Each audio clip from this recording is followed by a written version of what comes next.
সালামু আলাইকুম রহমতুল্লাহি ওয়াবারকাতু। সবাই কেমন আছেন কমেন্ট বক্সে জানাবেন। আজকে যে বিষয়টি নিয়ে আলোচনা করব সেটি হচ্ছে কবর প্রতিদিন মানুষের কাছে 5টি জিনিসের জন্য অনুরোধ করে। 1 নম্বর জিনিস হচ্ছে সঙ্গী, 2 নম্বর হচ্ছে বাতি, 3 নম্বর হচ্ছে বিছানা, 4 নম্বর হচ্ছে ওষুধ, 5 নম্বর হচ্ছে উত্তর। তো সর্বপ্রথম যেটি বলেছিলাম সেটি হচ্ছে সঙ্গী।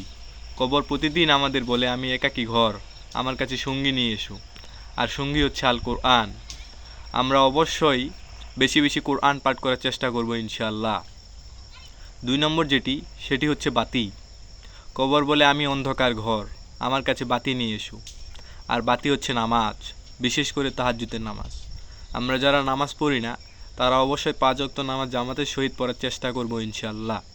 যারা তাহাজ্জুদের নামাজ পড়ি তারা বেশি থেকে বেশি পড়ার চেষ্টা করব, এবং যারা পড়ি না তাদেরকে অনুরোধ করে বলছি যাতে আপনারা তাহাজ্জুদের নামাজ পড়েন এবং 5 ওয়াক্ত নামাজ জামাতের সাথে পড়ার চেষ্টা করেন। 3 নম্বর যেটি সেটি হচ্ছে বিছানা।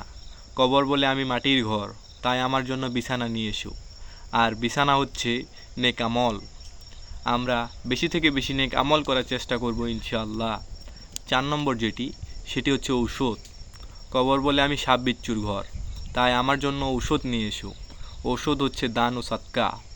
আমরা যারা মনে করেন দান করতে ভয় পাই তাদের জন্য অনুরোধ করে বলতেছি, আমরা বেশি থেকে বেশি দান করার চেষ্টা করব এবং সাদকা করব। 5 নম্বর যেটি সেটি হচ্ছে উত্তর। কবর বলে, আমি প্রশ্নের ঘর, তাই আমার কাছে উত্তর নিয়ে এসো। আর উত্তর হচ্ছে কালেমা ও জিকির। আমরা যারা জিকির করি এবং আমরা যারা জিকির করি না তাদেরকে অনুরোধ করে বলতেছি আমরা যাতে জিকির করি। আমরা বেশি বেশি আল্লাহ তাআলার জিকির করব, আল্লাহ তাআলার ফিকিরে থাকব ইনশাআল্লাহ। তো এই ছিল আমার আজকের এই সংক্ষিপ্ত কিছু কথা। যদি কথাগুলো ভালো লেগে থাকে তাহলে অবশ্যই চ্যানেলটি সাবস্ক্রাইব করে রাখবেন এবং আপনাদের বন্ধুদের কাছে শেয়ার করে রাখবেন ইনশাআল্লাহ। সবাই ভালো থাকবেন, সুস্থ থাকবেন, এই কামনা করে আজকের মতো শেষ করতেছি। আসসালামু আলাইকুম ওয়া রাহমাতুল্লাহি ওয়া বারাকাতুহু।